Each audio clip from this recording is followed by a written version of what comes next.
Welcome to Kenton Teaches. Enjoy the video. You begin by selecting a password manager that fits your needs. Cloud Sync if you want convenience, Local Vault if you prefer control.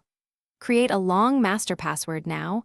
A memorable passphrase of several words works best. Once done, enable multi-factor authentication and set a recovery option like a printed recovery key or trusted contact. Make sure your devices are prepared for sync. Install the app on your primary phone and desktop so entries can flow between devices securely. Now import existing passwords from your browser, another manager, or a CSV file. Pause to clean duplicates and remove stale entries before confirming.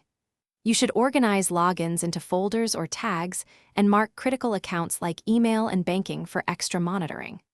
Once organized, generate strong, unique passwords with the built-in generator and replace weak ones gradually. Make sure autofill is configured for convenience, but also set sensible auto-lock timeouts and finish by setting a maintenance routine. Run a password audit weekly or monthly to find weak or reused passwords and rotate any exposed credentials. Back up your encrypted vault and keep recovery keys offline in 2 secure spots like a safe or safety deposit. If something goes wrong, such as sync failing or missing entries, first check your internet and app version, then reauthorize the device or restore from the most recent encrypted backup. If you still can't resolve it, contact support with relevant logs and details.